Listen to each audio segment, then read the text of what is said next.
Good morning সকলকে।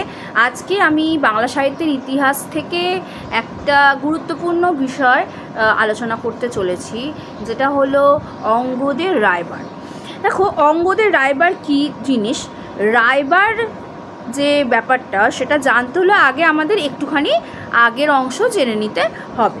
প্রথমত বলছে যে প্রাচীন বাংলা ছিল সুজলা সুফলা শস্য শ্যামলা, কিন্তু তার চেয়েও বেশি রঙ্গ সম্ভবা ছিল বোধহয় সেকালীন সাহিত্য। রঙ্গ সম্ভবা মানে প্রত্যেকেই আশা করি বুঝতে পেরেছ।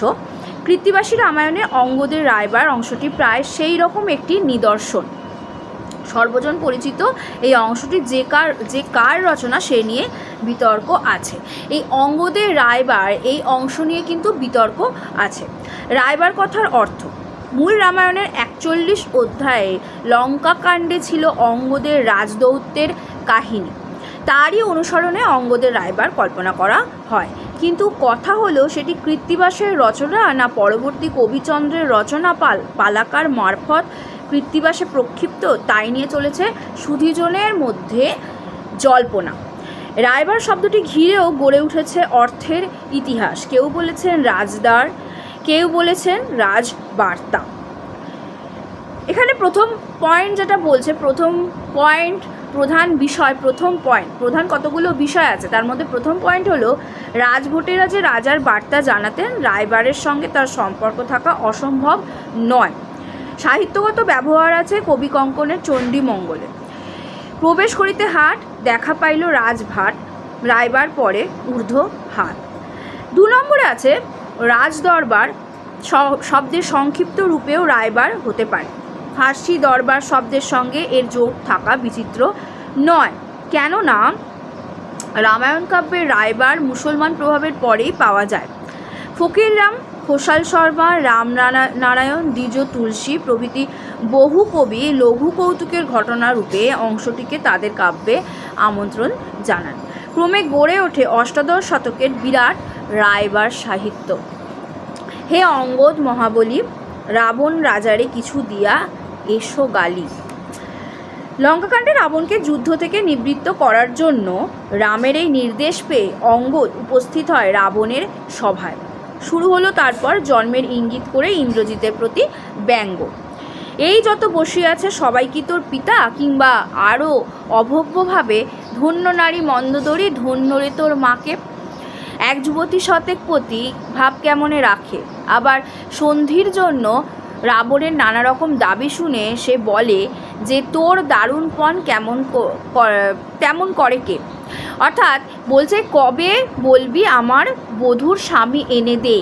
এই যে কোটেশনগুলো আছে এইগুলো কিন্তু রামায়ণের মানে আমার স্বামী এনে দে, এই যে সীতা বলছে, রাবণ রাম সীতা, এইখানটা একটা মানে মূল রামায়ণের অংশ থেকে একদম ভিন্ন।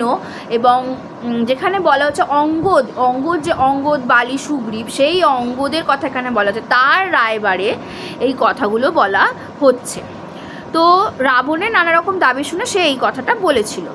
প্রকৃতপক্ষে চরিত্র সুচিতা সম্পর্কে নারী পুরুষের শৈথিল্যে সমাজে এই ধরনের অমার্জিত রসিকতা প্রশ্রয় পেয়েই থাকে। তবু সাধারণ জ্ঞানের পরিচয় অঙ্গদের কৌতুক উপভোগ্য হয়ে ওঠে যখন সন্ধির শর্ত মানা নিয়ে সে প্রশ্ন করে, শূর্পণখার নাক কান কিসে যাবে জোড়া। শূর্পণখার নাক কান কেটে দেওয়ার পর বলছে যে কিসে যাবে, কি দিয়ে জোড়া যাবে। এরপরে বালিপুত্রের গালির মাত্রা যত চড়ে, ব্যক্তিগত আক্রমণে তত ব্যঙ্গ তুঙ্গে ওঠে। হিতোপদেশ কি বুঝবি শোন রে বেটা গরু, তুই বাঁচলে মোর বাপের কীর্তি কল্পতরু। কথা বলার ঢং এখানে স্পষ্টতই কবি গানের। বোঝা যায় এই আধা তরজা স্থূল হাস্য পরিহাস, অর্থাৎ অংশটি ধামালি ছন্দের মতো লঘু ছন্দে লেখা হয়েছে। সাধারণ হলেও অংশটুকু কিন্তু এককালে শ্রোতাকে মাতিয়ে তুলত। এই অংশটুকু খুব একটা ইম্পর্টেন্ট ধরা হয় না যে কোনো ক্ষেত্রেই, যেমন বাংলা অনার্সে গ্র্যাজুয়েশন ক্ষেত্রেই হোক আর এর ক্ষেত্রেই হোক, অংশটুকু কিন্তু থাকে, কিন্তু খুব একটা ইম্পর্টেন্ট নয়। গুরুত্বপূর্ণ বললাম এই কারণেই, কারণ জেনে রাখা দরকার বা জেনে রাখা উচিত বা প্রয়োজন বলে আমি মনে করি, সেই জন্য এইটুকু অংশ আলোচনা করলাম। এই সম্পর্কে বিশেষ কিছু তথ্য আমার কাছে নেই, যতটুকু ছিল ততটুকু আমি পরিবেশন করলাম। শুধু মনে রাখতে হবে যে মূল রামায়ণের 41 অধ্যায় লঙ্কাকাণ্ডে ছিল অঙ্গদের রাজদৌত্যের কাহিনী, এবং এই অঙ্গদকে ঘিরেই বা অঙ্গদকে নিয়েই এই কাহিনী অঙ্গদের রায়বার গড়ে উঠেছে। এবং এইখানে এই যে অঙ্গদের রায়বার, এটা কৃত্তিবাসী রামায়ণে কিন্তু অবশ্যই আছে। যাই হোক, রায়বার মুসলমানদের প্রভাবের পরেই পাওয়া যায়, কেন রামায়ণ কাব্যে রায়বার, যে রায়বার শব্দটা মুসলমানটা ইসলামী শব্দ, রায়বার মুসলমান প্রভাবের পরেই কিন্তু পাওয়া যায়। এই টুকরো টুকরো যে তথ্যগুলো, এগুলো একটু মনে রাখা দরকার। আশা করছি ক্লাস ভালো লাগছে। যদি ভালো লেগে থাকে তাহলে অবশ্যই চ্যানেল সাবস্ক্রাইব করে বেল আইকন দিয়ে দিও এবং বন্ধুদের সাথে লাইক করার পর শেয়ার করো। আজকে এই পর্যন্তই, ধন্যবাদ।